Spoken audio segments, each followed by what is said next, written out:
할머니, 그 커피 절대로 마시면 안 됩니다. 청년의 목소리는 낮고 차분했지만 그 안에는 결코 무시할 수 없는 서늘한 경고가 서려 있었습니다. 카페 안을 부드럽게 감싸던 재즈 선율도 유리창을 통해 나른하게 쏟아지던 강남의 오후. 햇살도 그 짧은 한마디 앞에서는 숨을 죽이는 듯 했습니다. 강남 논현동 한복판, 화려한 도심 속에 마치 고립된 섬처럼 자리한 카페. 르와르는 이 동네에서도 손꼽히는 품격 있는 공간이었습니다. 짙은 남색 벨벳 커튼이 창가를 반쯤 가려 외부의 시선을 차단했고, 하얀 대리석 테이블 위에는 단정한 생화 한 송이가 고독하게 놓여 있었습니다. 그리고 카페 안쪽 가장 구석진 곳의 소파석은 오늘도 어김없이 단 한 사람을 위해 비워져 있었습니다. 성원건설 회장 강인숙. 73이라는 나이가 믿기지 않을 만큼 꼿꼿한 자세, 한 올의 흐트러짐도 없는 은발에 아이보리 정장을 갖춰 입은 그녀는 이 거대한 도시에서 무려 10채의 빌딩을 소유한 빌딩의 여왕이었습니다. 하지만 오늘따라 그녀의 어깨 위에 얹힌 삶의 무게는 유난히 무거워 보였습니다. 창밖을 하염없이 내다보는 그녀의 눈동자 속에는 수십 년의 세월 동안 켜켜이 쌓인 쓸쓸함이 고요한 먼지처럼 가라앉아 있었습니다. 바로 그때였습니다. 카운터 뒤에서 커피를 준비하던 22살의 아르바이트생 이준혁은 무심결에 홀 쪽으로 시선을 던졌고 그 순간 그의 손이 그대로 멈춰버렸습니다. 회장의 테이블 맞은편에는 조카 강태용이 앉아 있었습니다. 40대 중반의 나이에 번들거리는 인상, 기름기를 발라 말끔히 빗어넘긴 머리카락이 묘하게 불쾌감을 주는 남자였습니다. 그런데 지금 그 남자의 손이 양복 안쪽 주머니에서 작은 종이봉투를 은밀하게 꺼내고 있었습니다. 강태용은 짐승처럼 주위를 한 바퀴 훑었습니다. 손님들은 제각기 자기들의 이야기에 정신이 팔려 있었고 직원들은 카운터 쪽에 모여 등을 돌리고 있었습니다. 완벽한 틈을 확인한 그는 아주 능숙하고 자연스러운 손놀림으로 봉투를 기울였습니다. 찰나의 순간 하얀 가루가 갈색 커피 안으로 소리 없이 녹아들었습니다. 준혁은 그 잔혹한 장면을 처음부터 끝까지 지켜보았습니다. 당장 소리를 지르며 달려가고 싶은 충동이 일었지만 그는 본능적으로 숨을 고르며 커피잔 위에서 일어나는 변화를 응시했습니다. 미세하게 피어오르는 기포, 그리고 채 녹지 못한 채 수면 위를 겉도는 입자들. 오직 하얀 가루가 닿은 자리에서만 일어나는 기이하고도 작은 화학 반응이었습니다. 준혁은 입술을 지그시 깨물었습니다. 그의 머릿속에서는 이미 수만 가지의 계산이 번개처럼 스쳐 지나갔습니다. 저건 설탕이 아니야. 강인숙 회장은 이 모든 상황을 꿈에도 모른 채 그저 따뜻한 커피잔 손잡이에 손을 얹고 있었습니다. 여전히 창밖 어딘가를 멍하니 바라보는 그녀의 얼굴 위로 죽음의 향기가 담긴 하얀 김이 피어오르고 있었습니다. 준혁이 몸을 움직인 것은 바로 그 절체절명의 순간이었습니다. 카운터를 돌아 홀로 걸어 나오는 그의 발걸음은 빠르지도 그렇다고 너무 느리지도 않았습니다. 그저 평범한 음료를 서빙하러 가는 사람처럼 자연스러웠습니다. 하지만 그의 두 눈은 이미 강태용의 일거수일투족을 단단히 붙잡고 있었습니다. 할머니, 그 커피 마시면 안 됩니다. 강인숙의 손이 허공에서 멈췄습니다. 잔을 들려던 그녀의 손끝이 아주 조용히 그리고 딱딱하게 굳어버렸습니다.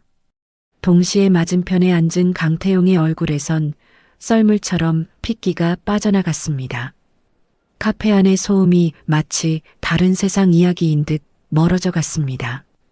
공기는 팽팽하게 당겨진 활시위처럼 날카로워졌고 모든 것이 아득해지는 정적이 찾아왔습니다. 강인숙 회장은 천천히 고개를 들어 자신을 가로막은 청년을 올려다보았습니다. 그녀의 깊은 주름진 눈가에 의아함과 날선 경계심이 동시에 어렸습니다. 강태용은 찰나의 순간 흔들렸습니다. 준혁은 그 비겁한 눈동자가 파르르 떨리는 것을 놓치지 않았습니다. 이내 강태용은 억지로 비굴한 웃음을 짜내며 윽박질렀습니다. 야, 이 자식아. 너 지금 뭐 하는 거야? 커피에 설탕 좀 넣은 게 무슨 대수라고. 고모, 그냥. 조카님. 준혁이 다시 입을 열었습니다. 이번에는 더욱 낮고 송곳처럼 또렷한 목소리였습니다. 방금 넣으신 그 가루가 정말 설탕이라면 제가 주제넘은 참견을 한 셈이니 지배인님께 사과드리고 일을 그만두겠습니다. 하지만 만약 그게 설탕이 아니라면 이 자리에서 바로 경찰을 부르는 게 맞겠지요. 설탕은 절대로 이런 식으로 반응하지 않거든요. 준혁의 말이 떨어지자마자 카페 안은 마치 시간이 멈춘 듯 고요해졌습니다. 강태용은 무언가 반박하려 입을 벙긋거렸지만 차마 말이 나오지 않는 듯 다시 입을 닫았습니다. 그가 슬그머니 의자를 뒤로 밀며 도망치듯 일어나려던 찰나 강인숙 회장의 묵직한 목소리가 바닥을 훑으며 낮게 깔렸습니다.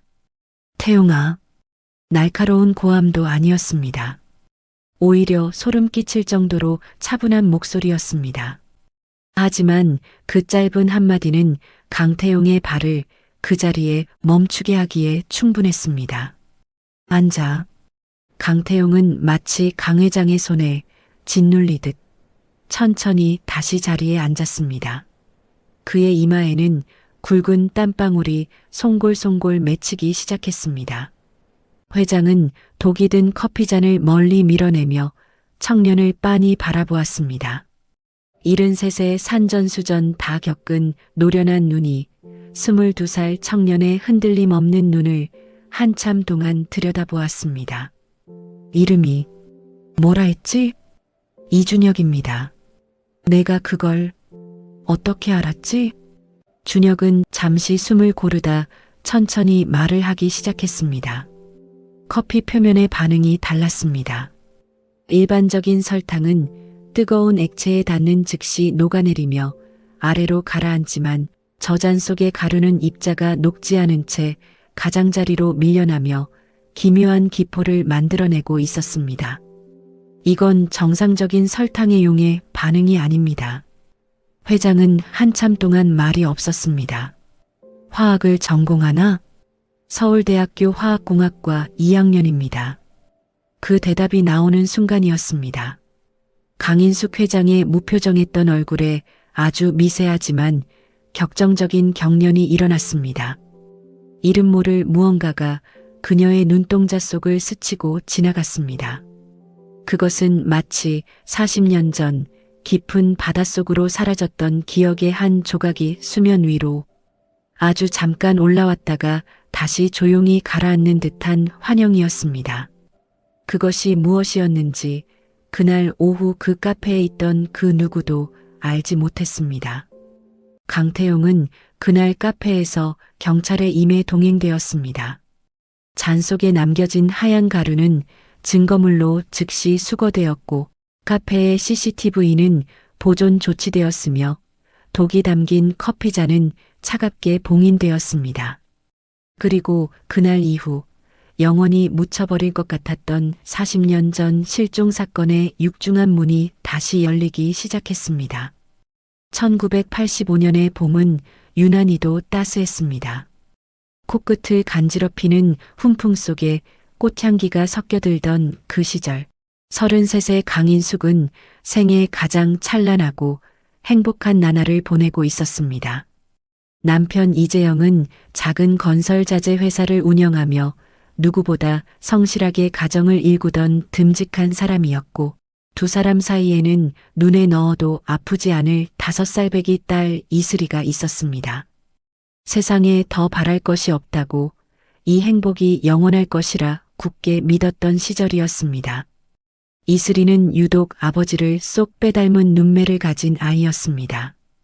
길고 단단해 보이는 눈매였지만 아이가 까르르 웃음을 터뜨릴 때면 그 눈꼬리가 부드럽게 내려앉으며 세상에서 가장 여리고 무구한 표정을 지어 보이곤 했습니다. 강인숙은 딸아이의 그 해맑은 웃음을 마주할 때마다 세상 어떤 풍파가 닥쳐도 다 이겨낼 수 있을 것만 같은 묘한 용기와 힘을 얻었습니다. 그 비극이 시작된 것은 그해 4월 14일 평화로운 오후였습니다. 잠시 시장을 보러 다녀오는 동안 강인숙은 딸을 마당에서 놀게 했습니다.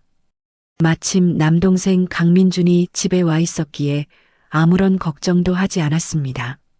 당시 27이었던 민준은 누나에게 있어 누구보다 든든한 가족이었습니다.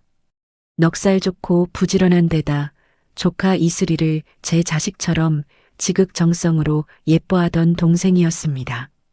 아니, 적어도 그렇게 보였습니다. 하지만 시장 바구니를 들고 돌아온 마당에는 기분 나쁜 정적만이 흐르고 있었습니다. 이슬아, 엄마 왔다. 아무런 대답이 없었습니다. 민준아, 어디 있니? 여전히 대답은 돌아오지 않았습니다. 강인숙은 처음엔 가벼운 마음으로 집안 구석구석을 뒤졌습니다. 하지만 이내 심장이 요동치기 시작했고 그녀는 골목 너머까지 정신없이 뛰어나갔습니다. 목이 쉬어라 딸의 이름을 부르고 또 불렀습니다. 남동생 강민주는 2시간이 훌쩍 지나서야 모습을 드러냈습니다. 그의 얼굴은 마치 핏기가 하나도 없는 종이장처럼 하얗게 질려 있었습니다. 누나, 나 잠깐 가게에 볼 일이 있어서 나갔다 왔는데 돌아와 보니 이슬이가 없어. 나도 뭐가 어떻게 된 건지 모르겠어. 떨리는 목소리 끝엔 물기가 맺혀 있었고 그의 눈에는 금방이라도 쏟아질 듯한 눈물이 고여 있었습니다. 강인숙은 그 처절한 표정을 보고 동생을 조금도 의심하지 않았습니다. 그 눈물을, 그 떨림을 온 마음으로 믿어버렸습니다. 저녁 6시가 넘어서야 경찰에 실종 신고가 접수되었습니다. 수사는 긴박하게 시작되었지만 야속하게도 단서 하나 잡히지 않았습니다. 그 흔한 목격자도 없었고 이슬이가 놀던 마당과 골목 주변에는 아이의 작은 발자국조차 희미했습니다. 이슬이는 그렇게 어느 눈부신 봄날 오후의 공기 속으로 연기처럼 사라졌습니다. 아무런 흔적도 마지막 인사도 남기지 않은 채로 말입니다. 남편 이재영은 그날 이후 서서히 무너져 내렸습니다. 밥 한 술을 넘기지 못했고 뜬 눈으로 밤을 지새우는 날들이 늘어갔습니다. 딸의 이름을 목 놓아 부르며 밤새운 거리를 미친 듯이 헤매다 새벽녘이 되어서야 다 떨어진 신발을 신고 돌아오는 날이 반복되었습니다. 결국 실종 후 11개월이 지난 이듬해 봄, 이재영은 딸을 그리워하는 마음을 가슴에 품은 채 급성 신부전으로 허망하게 세상을 떠나고 말았습니다. 채 40도 되지 않은 꽃다운 나이였습니다. 남편의 장례를 치르는 내내 강인숙은 단 한 방울의 눈물도 흘리지 않았습니다. 아니, 눈물이 나오지 않았다는 것이 더 정확할지도 모릅니다. 시장에 다녀오겠다는 그 짧은 외출 때문에 딸을 잃어버린 죄인이 남편의 무덤 앞에서 울 자격이 있는가. 그 서늘한 물음이 그녀의 목을 조여왔습니다. 강인숙은 차디찬 눈빛으로 흙더미 위에 하얀 꽃 한 송이를 올려두었습니다. 그리고 그날을 기점으로 그녀는 완전히 다른 사람이 되었습니다. 슬픔에 빠져 허우적거리는 대신 그녀는 스스로를 일터로 내몰았습니다. 남편이 남긴 작은 건설 자재 회사를 이어받아 직접 현장을 누비기 시작했습니다. 새벽같이 일어나 먼지 날리는 현장을 돌았고 깊은 밤에는 서류 더미와 씨름하며 밤을 지새웠습니다. 주무관청을 제 집처럼 드나들었고 깐깐한 거래처 사장들과 마주 앉아 단판을 지었습니다. 처음에는 여자라는 이유로 코웃음을 샀고 어리다는 이유로 외면당하기도 했습니다. 하지만 강인숙은 단 한 걸음도 물러서지 않았습니다. 언제 돌아올지 모르는 딸 때문이었습니다. 이슬이가 돌아왔을 때 엄마가 무너져 있는 모습을 보여서는 안 된다는 것이 그녀가 스스로에게 부여한 단 하나의 생존 규칙이었습니다. 그 처절한 규칙이 그녀를 살게 했고 그 규칙이 그녀를 오늘의 강인숙으로 만들었습니다. 10년이 지나자 회사는 중견 건설사의 기틀을 잡았습니다. 20년이 지나자 강남 한복판에 그녀의 첫 번째 빌딩이 우뚝 섰습니다. 그리고 40년이라는 세월이 흐른 지금 강인숙 회장이라는 이름 앞에는 성원건설이라는 거대한 타이틀이 붙게 되었습니다.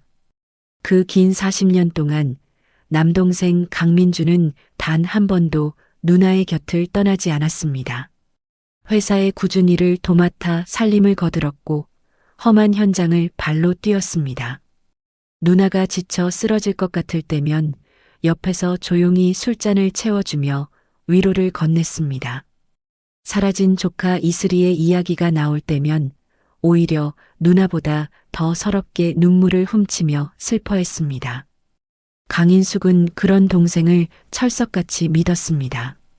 지난 40년이라는 세월 동안 단 한 번의 의심조차 품지 않은 채로 말입니다. 그것이 그녀의 인생에서 저지른 가장 깊고도 오래된 실수였다는 사실을 꿈에도 모른 채 경남 남해군의 외딴 섬 창선도 그 섬에서도 사람의 발길이 가장 뜸한 언덕 꼭대기에는 낡고 위태로운 집 한 채가 서 있었습니다. 바다가 화를 내는 날이면 슬레이트 지붕 조각들이 금방이라도 날아갈 듯 달그락 소리를 냈고 창문 틈새로는 살을 파고드는 짠 기운의 소금 바람이 사정없이 비집고 들어왔습니다. 하지만 그 척박한 꼭대기 집에는 단 한 번도 꺼지지 않는 작고 따스한 등불 하나가 늘 켜져 있었습니다. 이 집에는 세상에 단둘뿐인 모자가 살았습니다. 어머니 이슬, 그리고 그녀의 전부인 아들 준혁이었습니다. 이슬이 이 외로운 섬에 처음 흘러들어온 것은 지금으로부터 약 40년 전의 일이었습니다. 새벽 안개가 바다를 자욱하게 덮고 있던 어느 이른 아침 마을어기 바닷가 백사장에서 대여섯 살쯤 되어 보이는 어린 여자아이가 쓰러진 채 발견되었습니다.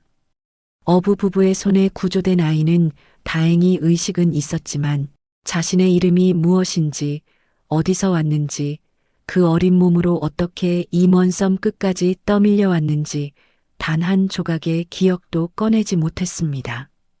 아이의 몸 어디에도 신원을 알 수 있는 쪽지나 주소 하나 적혀 있지 않았습니다. 단 하나 아이의 작은 손에 결사적으로 쥐어져 있던 빛바랜 손수건만이 그녀가 가진 과거의 전부였습니다. 오랜 시간 파도에 씻겨 형체조차 흐릿해진 그 무명 손수건. 한쪽 귀퉁이에는 누군가의 정성 어린 손길로 수놓인 세 글자가 남아 있었습니다.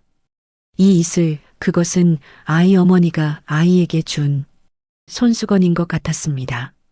하지만 그 가련한 사연을 가슴 아파하던 섬 사람들은 손수건에 적힌 그 이름을 보고 아이를 이슬이라고 부르기 시작했습니다. 이슬아, 이제부터 내 이름은 이슬이다. 아이는 그 이름이 왠지 낯설지가 않았고 마음에 들었습니다.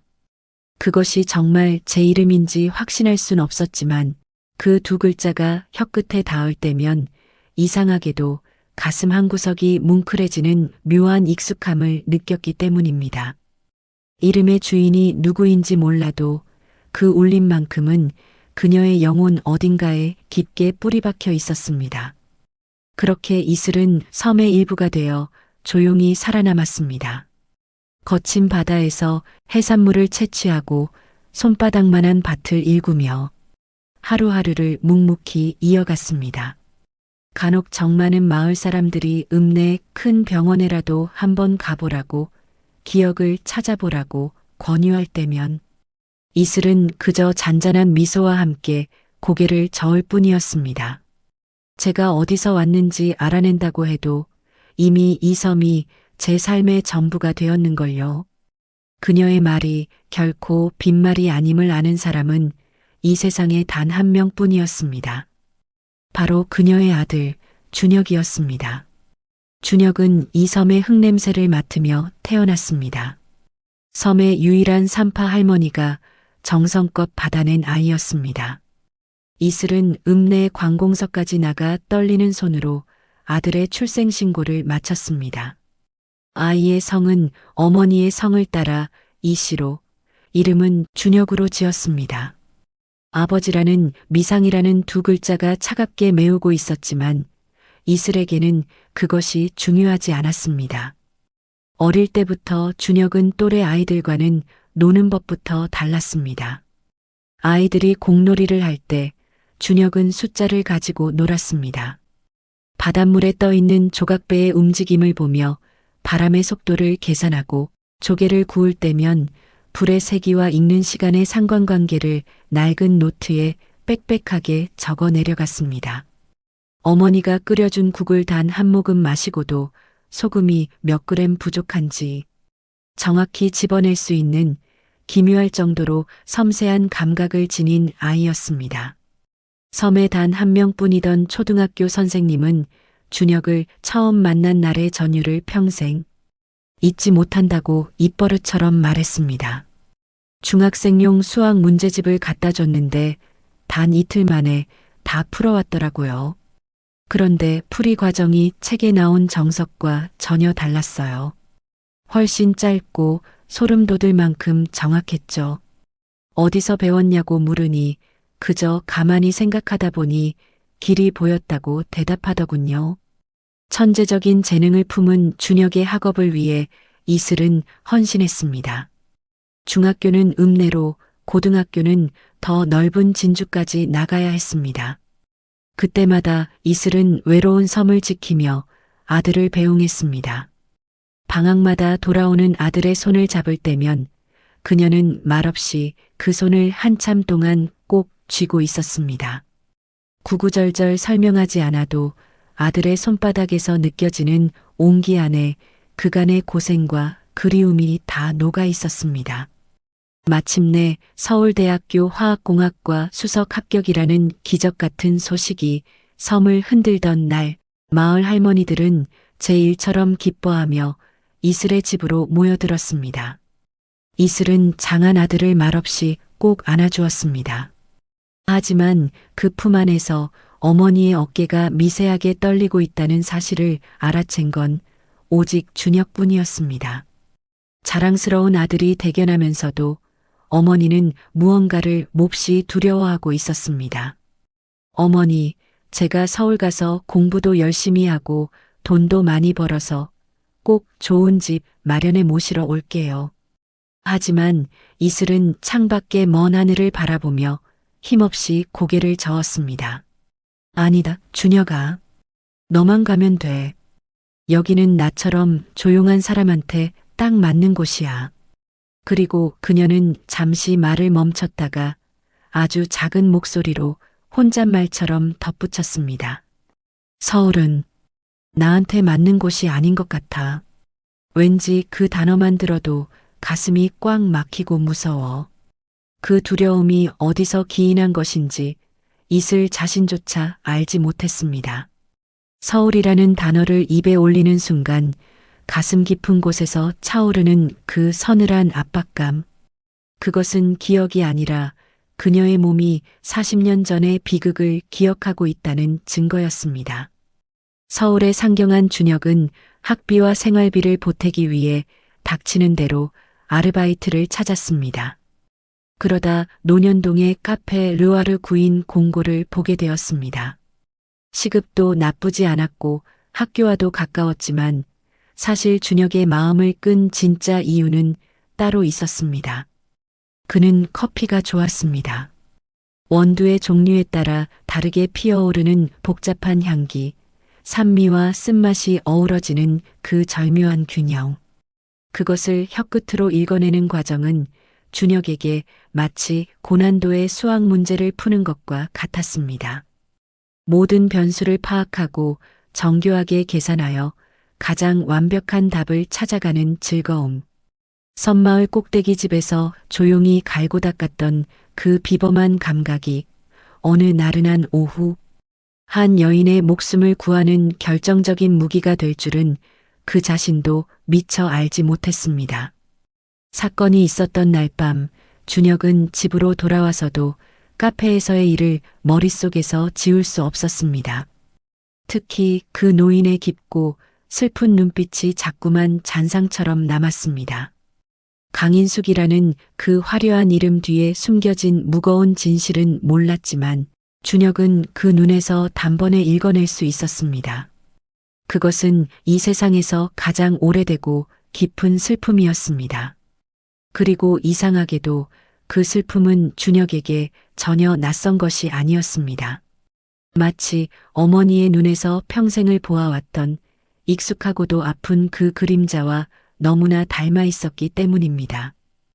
강민준의 집은 대한민국 부의 상징이라 불리는 강남구 청담동, 그 중에서도 가장 화려한 빌딩 숲 꼭대기에 자리하고 있었습니다. 누나 강인숙이 소유한 수많은 빌딩 중 하나, 그 건물의 최고층 펜트하우스가 바로 그의 안식처였습니다. 임대료는커녕 관리비조차 단 한 번 제 손으로 낸 적 없는 그 호화로운 공간에서 강민주는 아내와 두 자녀를 거느리며 마치 왕처럼 군림했습니다. 아들 강태용은 성원건설의 부사장 직함을 달았고 딸 강미래는 그룹 홍보 이사 자리를 꿰찼습니다. 그들이 매달 받는 거액의 월급, 타고 다니는 외제차, 호화로운 해외여행, 심지어 손주들의 유학비까지 그 모든 사치의 근원은 지난 수십 년간 오로지 강인숙 회장의 이름으로 지불되어 온 것들이었습니다. 그 모든 것은 누나가 피땀 흘려 일궈낸 결과물이었습니다. 하지만 강민주는 그 거대한 은혜를 마치 당연히 누려야 할 권리처럼 여겼습니다. 그 거친 세월 동안 내가 옆에서 얼마나 고생했는데 이슬이를 잃어버렸을 때도 사실 내가 가장 가슴 아팠잖아. 그런 식의 뒤틀린 자기 합리화는 시간이 흐를수록 마치 굳건한 성벽처럼 그의 기억 속에 단단히 박혀버렸습니다. 강 회장이 이른을 넘기던 해부터 누나를 대하는 강민준의 태도가 미묘하지만 분명하게 달라지기 시작했습니다. 그는 이전보다 훨씬 더 자주 누나를 찾아왔습니다. 목소리는 더없이 다정했고 그의 눈빛은 누나를 염려하는 눈빛이 가득했습니다. 직접 우려낸 차를 내오고 수시로 안부를 물으며 누나의 곁을 지켰습니다. 겉으로 보기엔 그저 누나를 끔찍이 아끼는 세상에 둘도 없을 효자 동생이었습니다. 하지만 그 달콤한 다정함의 틈새로 은밀한 이야기들이 조금씩 새어나오기 시작했습니다. 누나, 이제 슬슬 주변 정리를 좀 해두는 게 어때? 나이도 생각해야지. 자산 구조를 미리 손봐두면 나중에 세금 문제도 훨씬 가벼워질 텐데 말이야. 강 회장은 그런 노골적인 제안이 나올 때마다 말없이 차를 한 모금 마시며 무거운 침묵을 지켰습니다. 아직 그럴 생각 없다. 아니, 내 말은 미리미리 대비를 하자는 거지. 태용이가 지금 부사장 노릇 톡톡히 하고 있잖아. 후계 구도만 확실히 잡아줘도 회사가 훨씬 안정될 텐데. 그래야 누나 마음도 편안해질 것 아니야. 태용이는 아직 멀었다. 대화는 언제나 차갑게 끊겼습니다. 강 회장은 더 이상 말을 섞지 않았고 민준도 그쯤에서 마지못해 물러나곤 했습니다. 하지만 그는 결코 포기할 위인이 아니었습니다. 보름이 지나면 또다시 누나의 집을 찾았고 한 달이 지나면 어김없이 똑같은 이야기를 던졌습니다. 매번 표현의 껍데기만 살짝 바꿀 뿐 그가 들고 오는 것은 언제나 지분 배분, 신탁구조, 법인 전환 같은 구체적이고 탐욕스러운 숫자들 뿐이었습니다. 강 회장이 가장 듣기 거북해하는 이야기들을 그는 세상에서 가장 부드러운 목소리로 포장해 끊임없이 주입하려 들었습니다. 강태용과 강미래는 아버지보다 훨씬 더 노골적으로 발톱을 드러냈습니다. 부사장 강태용은 회사 법무팀을 은밀히 압박해 강 회장의 유언장 내용을 캐내려 혈안이 되어 있었습니다. 강직한 담당 팀장이 이를 완강히 거절했으나 그 소동은 누군가의 손에 의해 조용히 덮여버렸습니다. 얼마 후에는 강 회장의 자산 현황 자료 일부가 외부로 유출되었다는 흉흉한 소문이 돌았지만 그 진상은 끝내 밝혀지지 않은 채 어둠 속에 묻혔습니다. 딸 강미래는 한술 더 떠 교묘하게 움직였습니다. 그녀는 강 회장의 주치의와 개인적인 친분을 쌓으며 강 회장의 건강 상태를 실시간으로 감시하고 있었습니다. 혈압 수치부터 수면 패턴, 진료실에서 나누었던 사소한 대화 내용까지 낱낱이 보고받았습니다. 그리고 강 회장의 컨디션이 조금이라도 나빠 보인다는 소식이 들려오면 기다렸다는 듯 아버지에게 서늘한 문자를 보냈습니다. 어제보다 안 좋아 보인대. 더 늦기 전에 빨리 움직여야 할 것 같아. 그 탐욕스러운 문자들을 확인하는 강민준의 얼굴에 어떤 소름 끼치는 표정이 스쳤는지는 그 누구도 알지 못했습니다. 한편 강 회장은 그 무렵부터 원인을 알 수 없는 기이한 증상들에 시달리기 시작했습니다. 불쑥불쑥 찾아오는 날카로운 두통, 모래를 씹는 듯 밥맛이 사라지는 식탁, 한밤중에 깨어나면 가슴이 터질 듯 두근거리는 불안감. 주치의는 그저 노안에 따른 증상일 뿐이라며 무리하지 말고 푹 쉬라는 원론적인 말만 되풀이했습니다. 강 회장은 그 말을 믿고 싶었습니다. 아니, 믿어야만 했습니다.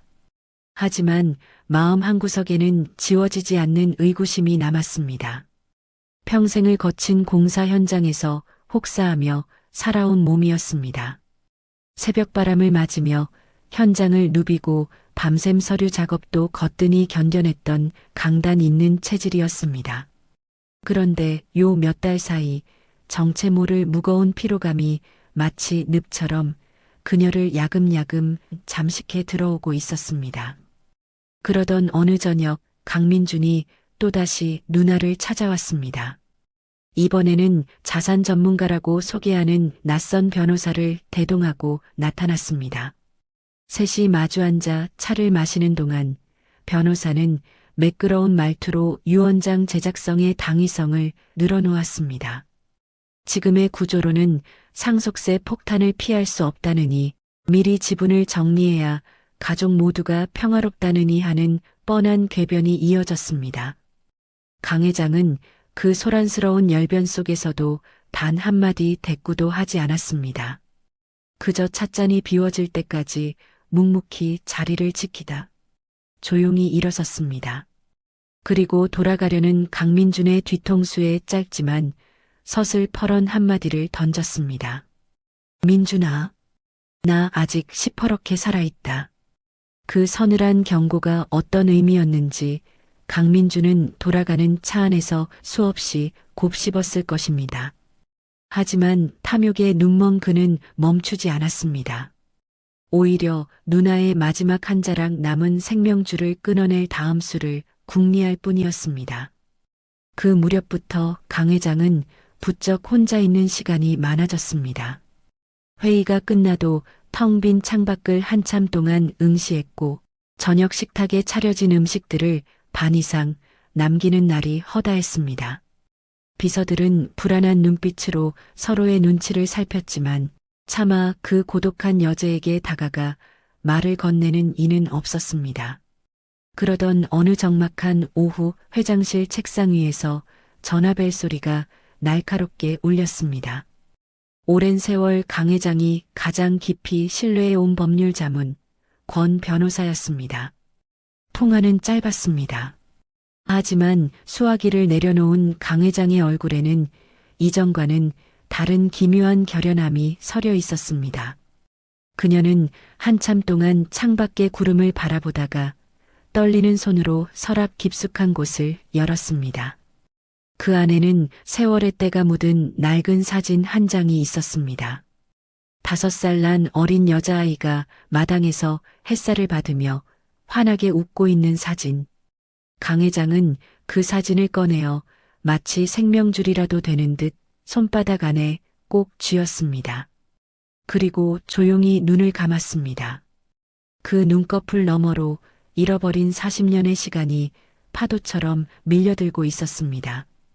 카페에서 벌어진 충격적인 사건으로부터 열흘이 지난 날이었습니다. 경찰청 광역수사대의 배성준 형사는 오전 일찍부터 문서, 창고 깊숙한 곳에 처박혀 있던 낡은 파일 하나를 꺼내 들었습니다. 툭 건드리자마자 손등 위로 뽀얀 먼지가 내려앉았습니다. 40년이라는 세월의 덮개였습니다. 누렇게 변색된 파일 표지에는 이제는 희미해진 글씨로 이렇게 적혀 있었습니다. 1985년 미성년자 유괴 사건. 피해자 이슬. 만호세. 배 형사는 그 파일을 책상 위에 올려두고 한참 동안 시선을 떼지 못했습니다. 빛 한 점 들지 않는 선반 위에서 이 기록이 홀로 잠들어 있던 시간이 무려 40년입니다. 그런데 지금 이 아이의 어머니가 또다시 독살 위협을 받았습니다. 이것을 단순히 우연의 일치라고 치부하기엔 형사의 본능이 뒷덜미를 서늘하게 자극했습니다. 배 형사는 조심스럽게 파일을 펼쳤습니다. 빽빽하게 들어찬 당시 수사 기록들이 한 장씩 넘어갈 때마다 낡은 종이 냄새가 코끝을 스쳤습니다. 목격자들의 진술, 거친 현장 감식 결과, 관계자들의 진술서. 40년 전 이 미궁의 사건을 해결하기 위해 밤을 지새웠을 선배. 형사들의 절박한 흔적이 고스란히 남아 있었습니다. 그러다 한 페이지에서 그의 손이 멈췄습니다. 그것은 공식 보고서가 아니었습니다. 당시 담당 형사가 수사 도중 개인적인 의문을 적어 끼워 넣은 작은 쪽지 같았습니다. 내부 정보 유출 의혹 강함.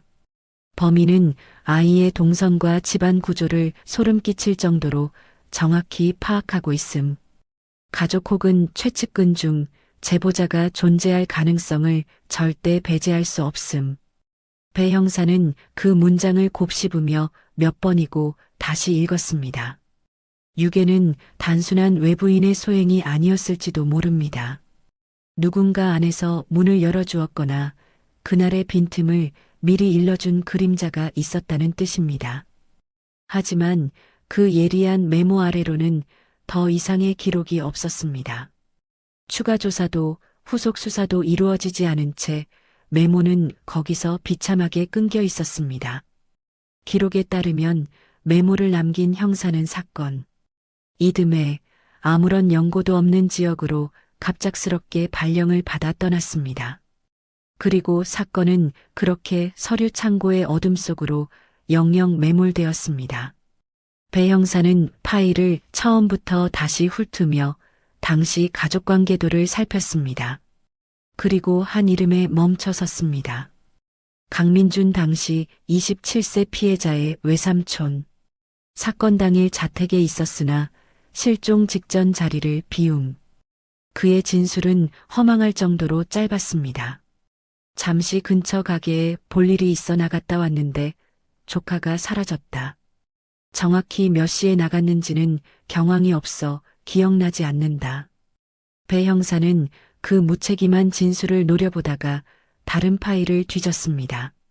당시 골목 일대 상점들을 저인망식으로 훑었던 목격자 조사 기록이었습니다. 수십 장의 진술서를 넘기며 배 형사가 찾는 것은 단 하나였습니다.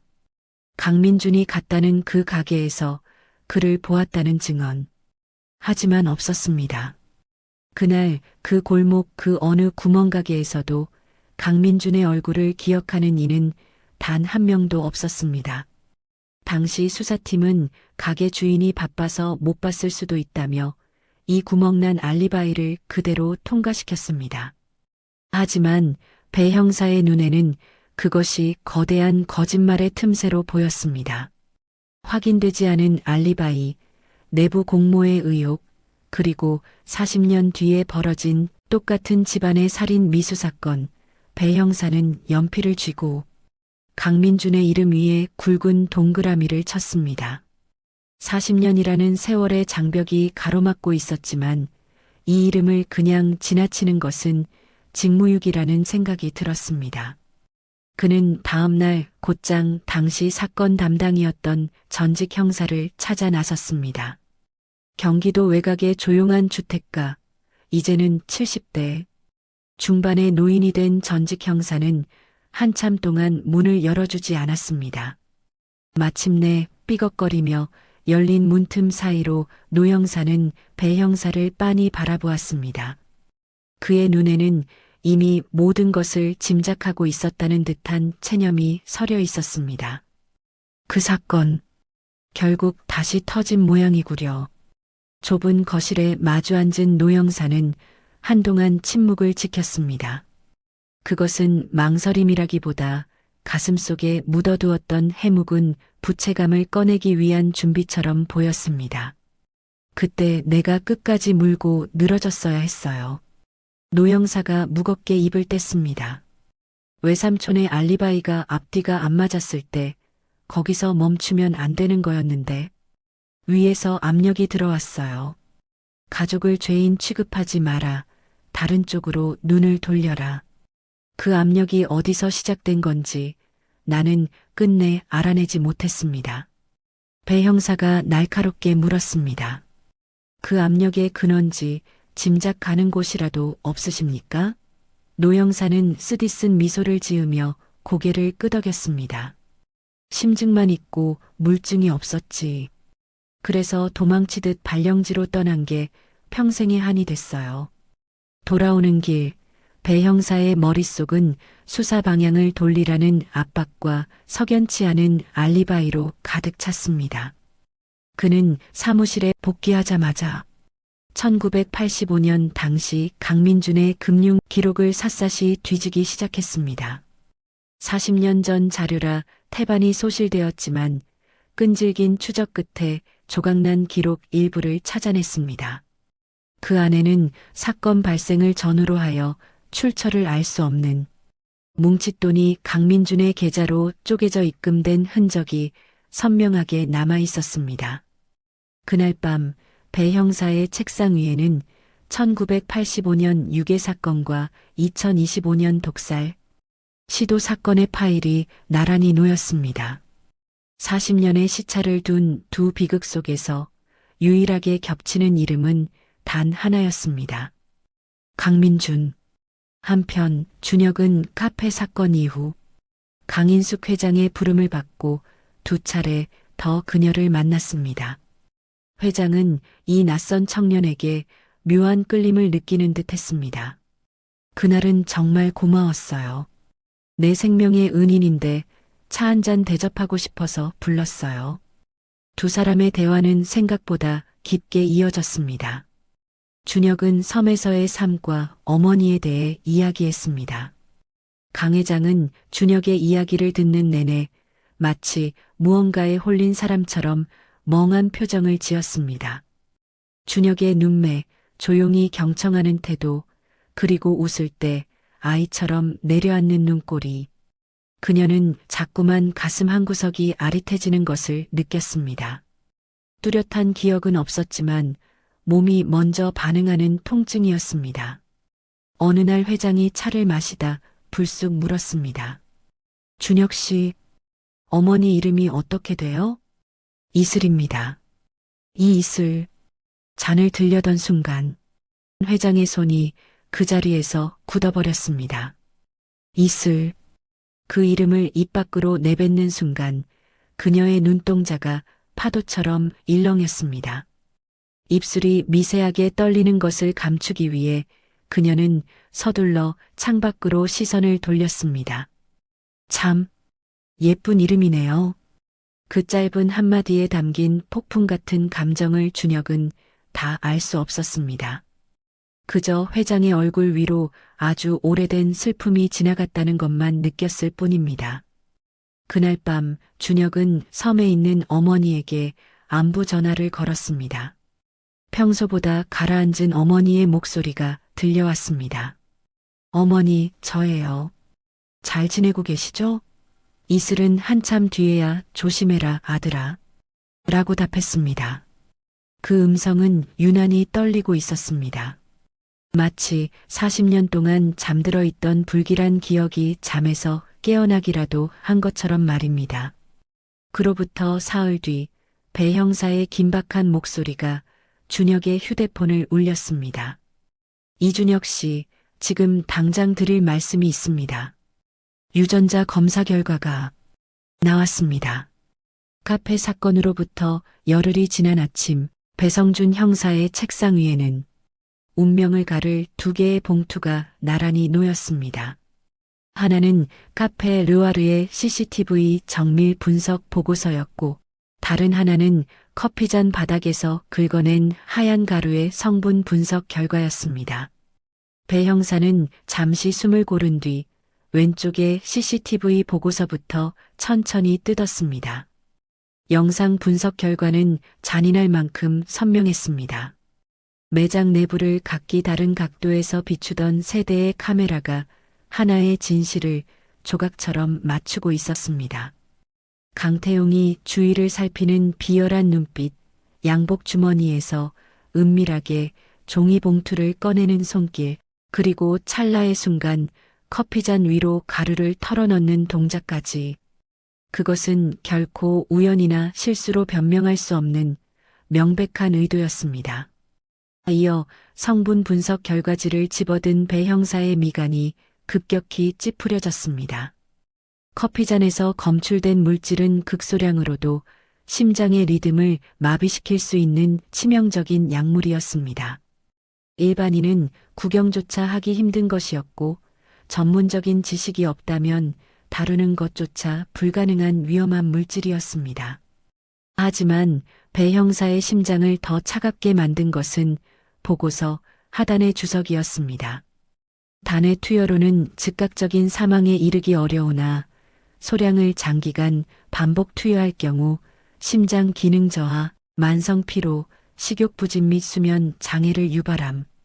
배 형사는 그 문장을 읽는 순간 머릿속에서 번개가 치는 것 같았습니다. 지난 몇 달간 강인숙 회장이 겪어온 고통들이 파노라마처럼 스쳐 지나갔습니다. 이유 없는 두통, 사라진 식욕, 밤마다 가슴을 짓누르던 불면, 주치의가 노안이라며 가볍게 넘겼던 그 증상들이 실은 누군가에 의해 치밀하게 설계된 서행성 살인이었다는 증거였습니다. 이것은 카페에서의 충동적인 범행이 아니었습니다. 아주 오래전부터 아주 조금씩 누나의 생명줄을 갉아먹어온 잔혹한 계획의 종착역이었던 것입니다. 배 형사는 창가로 다가가 빌딩 숲 위로 쏟아지는 차가운 햇살을 바라보았습니다. 그리고 자리로 돌아와 강태용의 통화 내역을 이잡듯 뒤졌습니다. 하루 만에 쏟아진 데이터 속에서 배 형사는 특정 번호 하나를 포착했습니다. 사건 발생 2주 전부터 하루가 멀다 하고 통화가 이루어진 번호. 수신자는 의약품 유통업체에 근무하는 40대 남성이었습니다. 강태용과는 사적으로나 업무적으로나 접점이 없는 인물이었습니다. 더욱 수상한 것은 카페 사건이 터진 사흘 뒤 그 남자가 도망치듯 해외로 출국했다는 사실이었습니다. 출국 직전 강태용과 나눈 마지막 통화 시간은 32분에 달했습니다. 배 형사는 즉시 해당 인물의 출국 경위에 대한 화살을 강미래 쪽으로 돌렸습니다. 강미래가 회장 주치의와 나눈 대화 기록은 가관이었습니다. 그것은 가족의 걱정이 아니라 사냥감을 감시하는 포식자의 보고서에 가까웠습니다. 회장의 혈압 수치와 진료실에서의 사소한 헛기침 하나까지 낱낱이 기록되어 아버지 강민준에게 실시간으로 보고되었습니다. 또한 법무팀장을 다시 소환한 배 형사는 결정적인 진술을 확보했습니다. 부사장님이 회장님 유언장을 보게 해달라고 매일같이 압박했습니다. 거절하자 저를 한직으로 쫓아내려 했고요. 결국 자료 일부가 그쪽으로 넘어갔다는 사실을 나중에야 알았습니다. 조각들이 하나씩 맞춰질 때마다 추악한 진실의 윤곽이 드러났습니다. 배 형사는 매일 밤 사무실에 불을 끄지 못한 채 엄청난 양의 자료를 다시 읽고 또 읽었습니다. 그러다 다시 돌려본 카페 CCTV 영상에서 그는 결정적인 장면을 발견했습니다. 강태용이 자리에 앉기 직전 입구에서 멈춰서서 누군가에게 짧은 문자를 보내는 장면이었습니다. 디지털 포렌식을 통해 복구된 문자의 수신자는 아버지 강민준이었습니다. 내용은 단 5글자였습니다. 지금 들어가. 그 짧은 문장은 단순한 보고가 아니었습니다. 40년 전부터 이어져 온 탐욕의 대물림이자 늙은 누나의 생명을 끊으라는 사형 집행 신호탄이었습니다. 바로 그 무렵 강인숙 회장은 준혁을 자신의 집무실로 불렀습니다. 통유리 너머로 강남의 빌딩들이 발밑에 놓인 광활한 방이었습니다. 강 회장은 따뜻한 차를 건네며 준혁의 어머니에 대해 다시 물었습니다. 준혁 씨, 어머니가 섬에 오신 게 정확히 언제라고 했지? 제가 태어나기도 훨씬 전입니다. 마을 어른들 말씀으론 대략 40년쯤 전이라고 하시더라고요. 찻잔을 잡은 회장의 손등 위로 핏줄이 붉어졌습니다. 40년. 그녀는 그 세월의 무게를 견디기 힘든 듯 낮게 응조렸습니다. 준혁 씨, 아까 어머니 손에 낡은 손수건이 있다고 했죠? 그 손수건, 지금도 어머니가 가지고 계신가요? 준혁은 고개를 끄덕이며 답했습니다. 네. 평생을 몸에 지니고 사세요. 어머니께는 목숨보다 소중한 유일한 보물이라고 하셨거든요. 회장은 그 말을 듣고 한참 동안 창밖을 바라보았습니다. 그녀의 눈동자가 격렬하게 흔들리는 것을 준혁은 조용히 지켜보았습니다. 회장실을 나선 준혁은 엘리베이터 안에서 알 수 없는 소름이 돋는 것을 느꼈습니다. 처음 본 순간부터 느껴졌던 그 낯설지 않은 분위기, 닮은 듯 다른 그 눈동자. 그날 밤 준혁은 섬에 있는 어머니에게 다시 전화를 걸었습니다.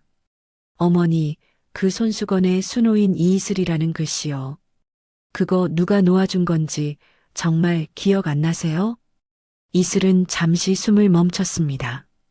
모르겠구나. 그런데 왜 자꾸 그걸 묻니? 어머니의 목소리에는 형용할 수 없는 슬픔이 묻어 있었습니다. 다음 날 아침 배성준 형사로부터 다시 전화가 걸려왔습니다. 그의 목소리는 이전과는 달리 몹시 떨리고 있었습니다. 이준혁 씨, 지금 바로 경찰청으로 오셔야겠습니다. 유전자 검사 결과 당신과 강인숙 회장님은 이른 아침이었습니다. 서울 서초동의 고요한 회의실에는 무거운 침묵을 가로지르는 5명의 숨소리만이 감돌고 있었습니다.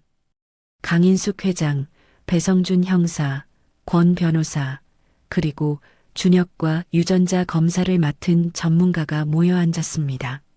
창밖에는 이른 아침의 차가운 공기 때문에 유리창에 하얀 김이 서려 있었지만 방 안은 그보다 더 차갑게 얼어붙은 것 같았습니다.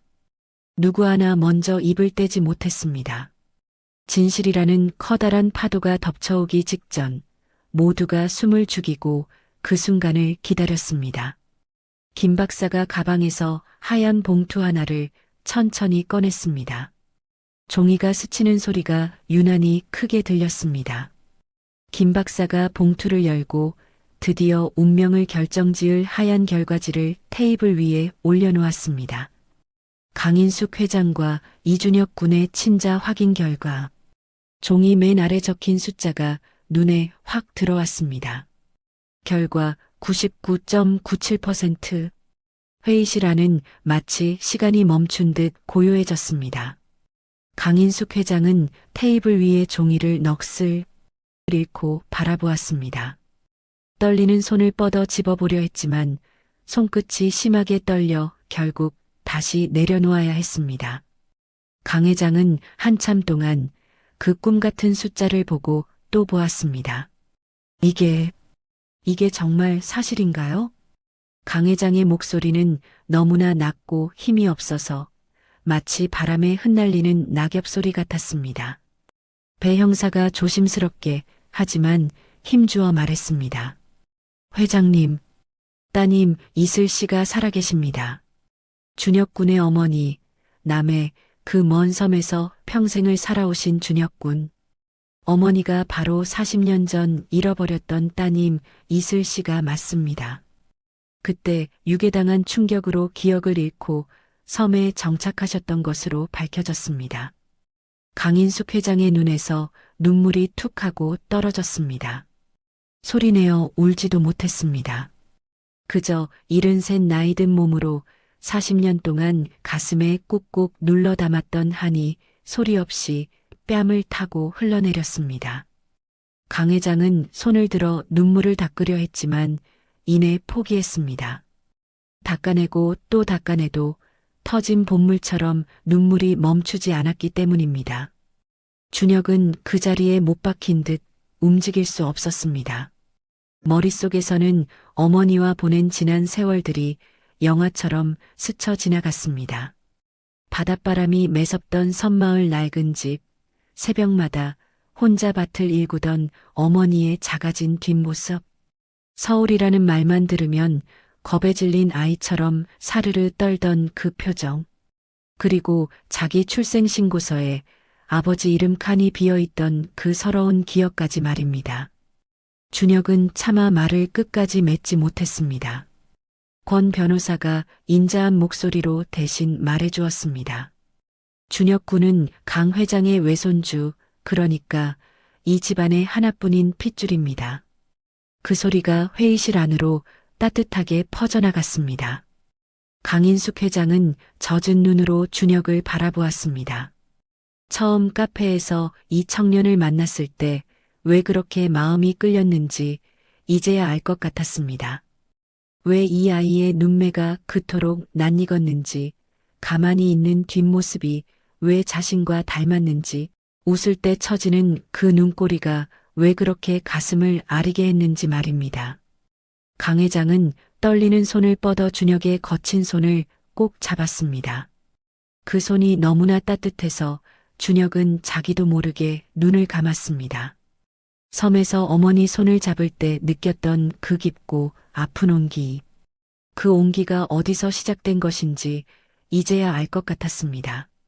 배 형사가 조용히 헛기침을 하며 분위기를 가다듬었습니다. 회장님, 이제 40년 전 그날 대체 무슨 일이 있었는지 말씀드려야 할 것 같습니다. 회의실 공기가 다시 차갑게 식었습니다. 방금 전까지 느껴지던 가족의 온기는 사라지고 무서운 배신의 냄새가 그 자리를 채웠습니다. 배 형사가 노란 서류 가방을 열었습니다. 당시 목격자들의 말과 돈의 흐름을 다시 조사해보니 유괴 사건을 뒤에서 꾸미고 유괴범들에게 아이의 위치와 집 구조를 알려준 사람이 누군지 밝혀졌습니다. 배 형사는 강 회장의 얼굴을 살피더니 무겁게 입을 뗐습니다. 바로 동생분인 강민준 씨입니다. 강인숙 회장의 눈물은 그 순간 거짓말처럼 딱 멈췄습니다. 눈물이 마른 자리에는 표정 하나 없이 멍한 얼굴이 들어앉았습니다. 분노도 슬픔도 배신감도 차마 느끼지 못할 만큼 넋이 나간 얼굴. 그 텅 빈 얼굴이 오히려 보는 사람들의 숨을 막히게 했습니다. 민준이가 숨소리보다 작은 목소리가 흘러나왔습니다. 40년 동안 내 옆에서 같이 울어줬던 내 동생 민준이가 배 형사가 고개를 깊이 숙이며 말을 이었습니다. 당시 강민준 씨는 사업의 실패의 빚더미에 올라앉아 있었습니다. 그래서 유괴범들과 짜고 조카를 넘기는 대가로 큰 돈을 챙기려 한 겁니다. 유괴범들은 회장님께 연락해 아이를 살리고 싶으면 돈을 내놓으라고 협박했고, 회장님은 딸을 살리기 위해 그들이 요구한 돈을 모두 주셨습니다.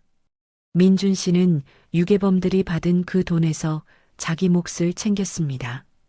하지만 나중에 마음이 바뀐 민준 씨는 아이가 돌아오면 모든 게 탄로 날까봐 아예 이슬 씨를 처리하라고 지시했습니다.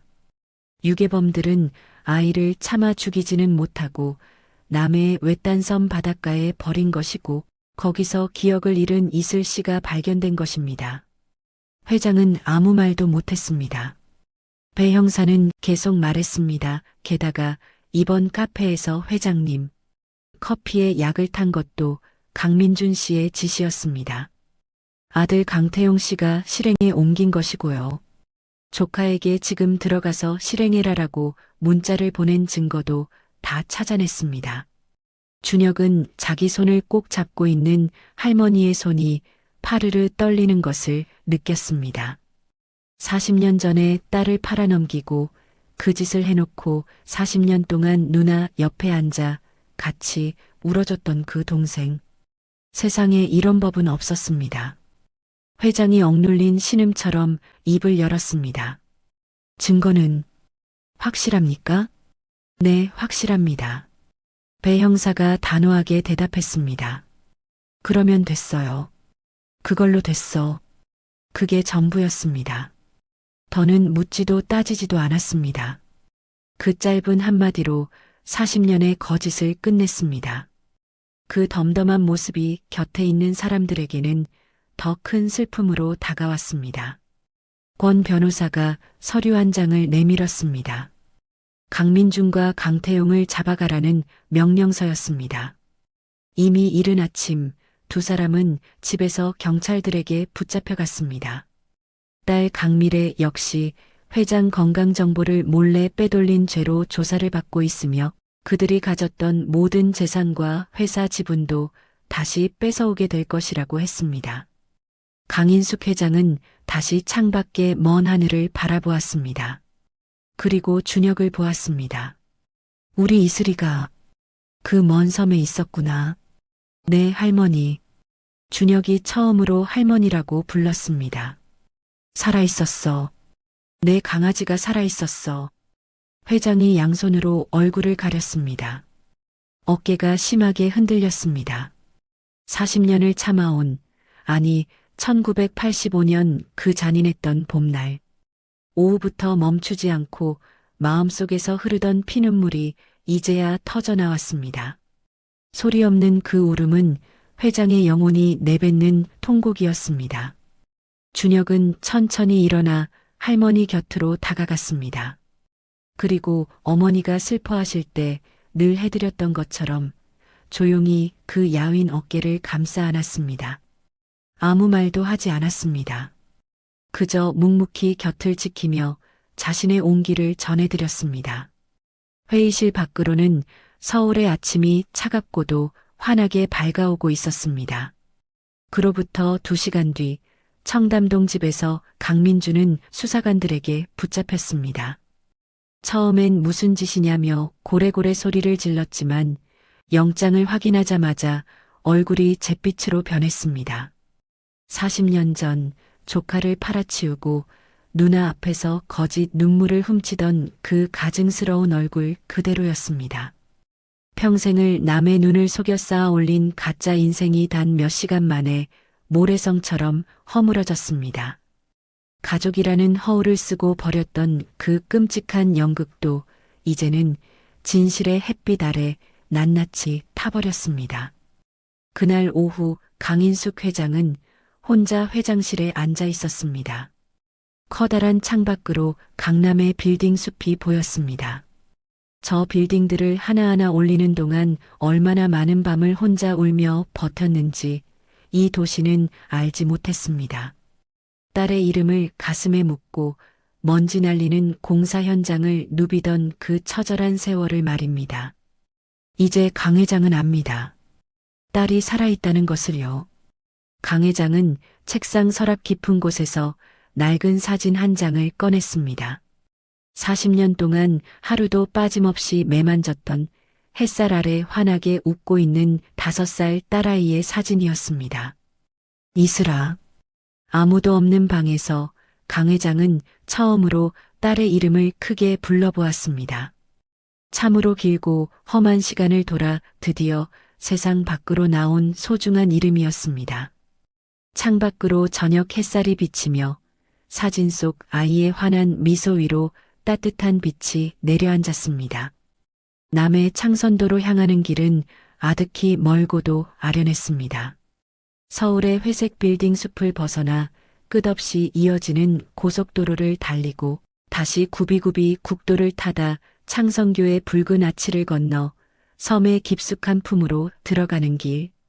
언덕 위 바다를 내려다보는 낡은 집 한 채가 시야에 들어올 때까지 강인숙 회장은 생전 처음 마주하는 이 길 위에서 단 한순간도 눈을 떼지 못했습니다. 운전석에는 손자 준혁이 앉아 있었고 뒷좌석에는 그림자 같은 권 변호사와 배 형사가 자리를 지켰습니다. 차 안에는 무거운 정적만이 흘렀습니다. 창문 너머로 남해의 푸른 바다가 눈부시게 펼쳐지기 시작할 무렵 강 회장이 떨리는 목소리로 정적을 깨고 조용히 물었습니다. 준혁아, 이슬이가 나를 알아볼 수 있을까? 준혁은 잠시 창밖을 바라보다가 나직이 대답했습니다. 잘 모르겠어요. 하지만 어머니는 서울이라는 단어만 들어도 항상 가슴이 아픈 듯 묘한 표정을 지으셨어요. 머릿속 기억은 사라졌어도 몸 어딘가에 남은 무언가가 반응하는 것처럼 보였거든요. 강 회장은 다시 창밖으로 시선을 돌렸습니다. 기억하지 못해도 괜찮다. 그저 그 얼굴만 다시 볼 수 있다면 그걸로 충분해. 그녀의 목소리는 갈라진 틈 사이로 새어나오는 바람처럼 위태롭게 흔들리고 있었습니다. 언덕 위 낡은 집 마당에서는 이슬이 빨래를 걷고 있었습니다. 짭조름한 바닷바람이 불어와 그녀의 머리카락을 흩트려 놓았고 그녀는 익숙한 손놀림으로 수건을 개며 멍하니 수평선을 바라보고 있었습니다. 언덕 아래에 차가 멈춰 섰습니다. 준혁이 먼저 차 문을 열고 내렸습니다. 어머니, 이슬이 고개를 들었습니다. 사랑하는 아들의 목소리에 그녀의 얼굴에는 환한 웃음꽃이 피어났습니다. 어머, 준혁아, 왔어? 왜 연락도 없이 갑자기? 반갑게 아들에게 다가서던 이슬의 시선이 준혁의 어깨 너머 차에서 내리고 있는 한 여인에게 멎었습니다. 눈처럼 하얀 은발, 기품 있는 흰 정장. 세월의 무게에 조금은 굽었으나 여전히 꼿꼿한 기계를 잃지 않은 노인이 천천히, 아주 천천히 언덕을 오르고 있었습니다. 이슬의 손에서 걷고 있던 빨래가 툭 하고 바닥으로 떨어졌습니다. 이유를 알 수 없었습니다. 분명 생전 처음 보는 노인이었습니다. 이름도 신분도 전혀 몰랐습니다. 하지만 그 노인이 자신을 향해 한 걸음씩 다가오는 그 모습을 보는 순간 이슬의 가슴 깊은 곳 40년 동안 켜켜이 쌓여있던 기억의 지층이 무섭게 진동하기 시작했습니다. 머리보다 몸이 먼저 반응했습니다. 자석에 이끌리듯 그녀의 발이 앞으로 나갔습니다. 두 여인 사이의 거리가 좁혀질수록 공기는 뜨겁게 달아올랐습니다. 강인숙 회장의 눈에서는 이미 걷잡을 수 없는 눈물이 강물처럼 흐르고 있었습니다. 이슬의 눈동자에는 당혹감과 두려움, 그리고 형언할 수 없는 지독한 간절함이 뒤섞여 요동쳤습니다. 마침내 강 회장이 걸음을 멈췄습니다. 그녀는 떨리는 손을 뻗어 40년 전 놓쳐버렸던 그 작고 고왔던 얼굴을, 이제는 중년이 된 딸의 얼굴을 두 손으로 조심스레 감싸 쥐었습니다. 이슬아, 내 딸 이슬아. 그 이름을 듣는 찰나였습니다. 이슬의 눈에서 댐이 터진 듯 눈물이 쏟아져 나왔습니다. 대체 어디서부터 시작된 슬픔인지, 이 눈물의 의미가 무엇인지 그녀는 여전히 알지 못했습니다. 눈앞에 이 노인이 누구인지도 머리로는 이해할 수 없었습니다. 하지만 뺨에 닿은 이 손의 온기를, 자신을 부르는 이 목소리의 떨림을, 그리고 코끝을 스치는 이 아련한 냄새를 이슬의 영혼은 정확히 기억하고 있었습니다. 그것은 기억보다 훨씬 더 오래되고 깊은 각인이었습니다. 엄마. 이슬의 입술에서 그 한마디가 터져나온 것은 찰나의 본능이었습니다. 이성이 가로막기 전에 기억보다 더 깊은 가슴 속에서 우러나오는 단 한마디였습니다. 강인숙 회장은 부서질 듯 딸을 끌어안았습니다. 무려 40년이었습니다. 이 품 안의 온기를 단 한순간도 잊지 못한 채 그리워하며 버텨온 세월이 40년이었습니다. 딸을 잃어버렸던 그 잔인했던 봄날. 오후부터 지금 이 순간까지 단 하루도 마음속에서 지워본 적 없는 이름이었습니다. 거대한 회사를 세우고 하늘을 찌르는 빌딩을 올리고 만인의 우러름을 받는 회장이 되는 그 찬란한 영광의 시간 속에서도 가슴 한복판에는 늘 대모처럼 박혀있던 이름이었습니다. 이슬. 그 이름의 어린아이가 이제는 주름이 잡힌 중년의 여인이 되어 비로소 이 팔 안에 돌아와 있었습니다. 언덕 아래 마당에서 준혁은 그 장엄한 재회를 지켜보았습니다. 그는 결코 울지 않겠노라 다짐하며 입술을 깨물었지만 결국 밀려오는 격정을 이기지 못했습니다. 차가운 바닷바람이 뺨을 타고 흐르는 뜨거운 눈물을 쓰다듬고 지나갔습니다. 배 형사는 차 뒤편에 기댄 채 먼 하늘을 올려다보았습니다. 비극의 끝을 지켜본 형사의 눈시울도 붉게 물들었습니다. 이날 남해의 하늘은 시리도록 맑고 푸르렀습니다. 며칠 후 서울에서는 강민준과 강태용에 대한 대대적인 기소가 이루어졌습니다. 강민준에게는 미성년자 약취 및 유괴 방조, 살인미수 공모, 사문서 위조 교사라는 무거운 죄목이 씌워졌습니다. 아들 강태용 역시 살인미수와 회사 기밀 유출 혐의로 법의 심판대에 섰고 강미래는 개인정보보호법 위반 및 업무상 배임 혐의로 별도의 수사를 받게 되었습니다. 강민주는 처음 수사관들 앞에서 광기 어린 태도로 모든 혐의를 완강히 부인했습니다. 조작된 증거라며 날조된 모함이라며 소리를 질렀습니다. 하지만 40년 전 그가 누나를 배신하고 수령했던 추악한 돈의 흔적이 차명 계좌의 깊은 수렁 속에서 건져 올려졌고 최근 재건된 수사망을 통해 당시 유괴 조직의 잔존 인물로부터 결정적인 증언까지 확보되었습니다. 법정에 선 강민주는 더 이상 고개를 들 수 없었습니다. 세 사람이 평생을 바쳐 쌓아온 부와 명성은 불법 수익과 부당이익으로 판결되어 차례차례 몰수 절차에 들어갔습니다. 강인숙 회장이 그들에게 베풀었던 화려한 자리도 그들이 수십 년간 당연하게 누렸던 사치스러운 일상도 한순간에 신기루처럼 사라졌습니다. 탐욕으로 세운 공든 탑은 결국 본인들의 탐욕에 의해 스스로 무너져 내렸습니다. 차가운 구치소 방에 앉아 창밖을 보던 강민주는 40년 전 그날 오후를 떠올렸을 것입니다. 빚에 쫓겨 숨이 막히던 젊은 시절의 자신, 그리고 악마처럼 다가온 낯선 이의 제안, 그리고 손목이 저릿할 정도로 무거웠던 그 돈 가방의 무게를, 그날의 선택이 결국 그를 이 차가운 시멘트 벽 안으로 데려다 놓았음을 그는 너무 늦게 깨달았습니다. 강인숙 회장은 이슬을 서울로 데려가 남은 여생을 함께 보내려 했습니다. 하지만 이슬은 처음에 겁에 질린 눈으로 고개를 저었습니다. 엄마, 저는 그 화려한 곳에 가면 길을 잃어버릴 것만 같아요.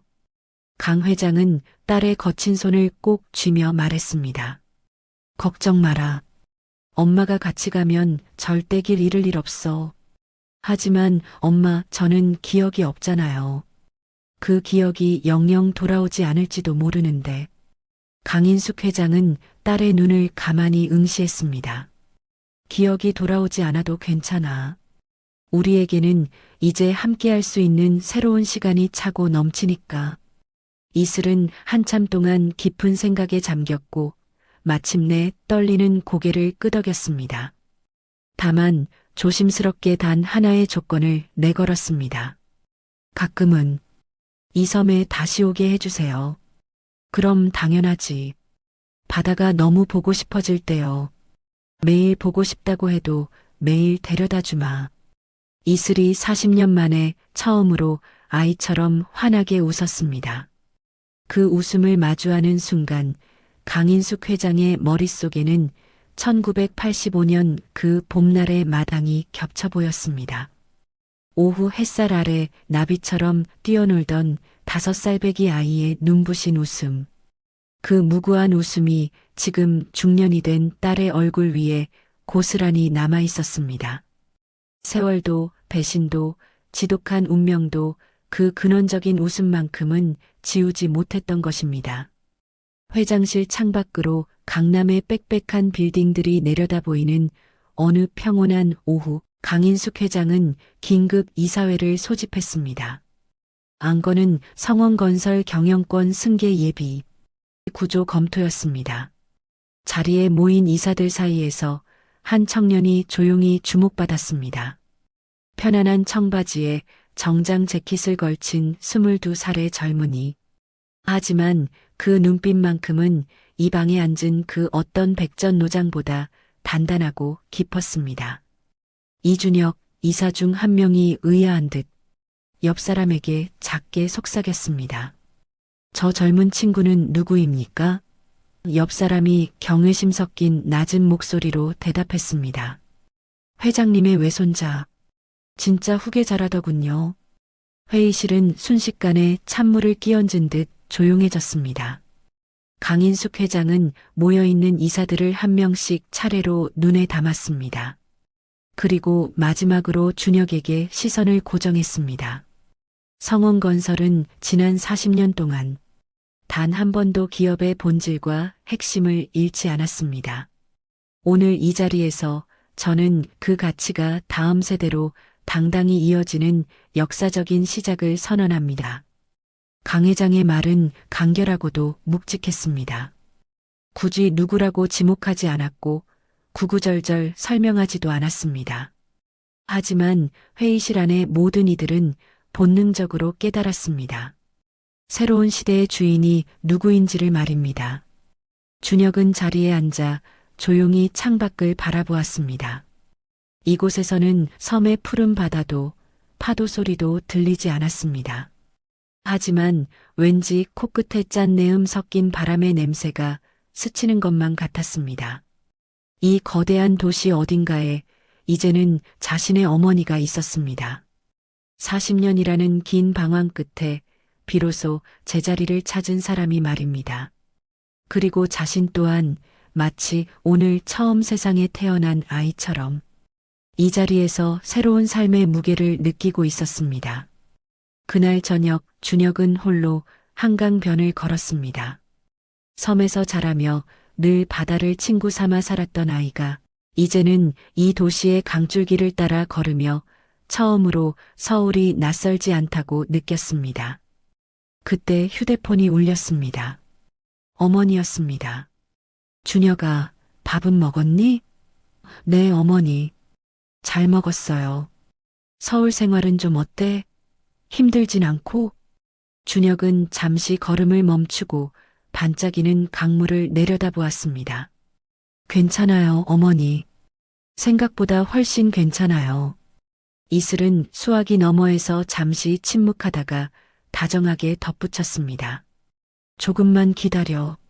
엄마도 곧 갈게. 준혁은 강물 위로 부서지는 화려한 야경을 바라보며 미소 지었습니다. 기다릴게요, 어머니. 전화를 끊자 밤바람이 시원하게 뺨을 스쳤습니다. 서울의 까만 밤하늘 아래 40년의 길고 긴 침묵은 마침내 끝이 났습니다. 그리고 아직 이름 붙이지 않은 새로운 계절이 찬란한 희망을 품은 채 조용히 시작되고 있었습니다. 지금까지 긴 영상 시청해 주셔서 감사합니다. 구독과 좋아요 부탁드립니다. 다음 영상 제작에 큰 힘이 됩니다.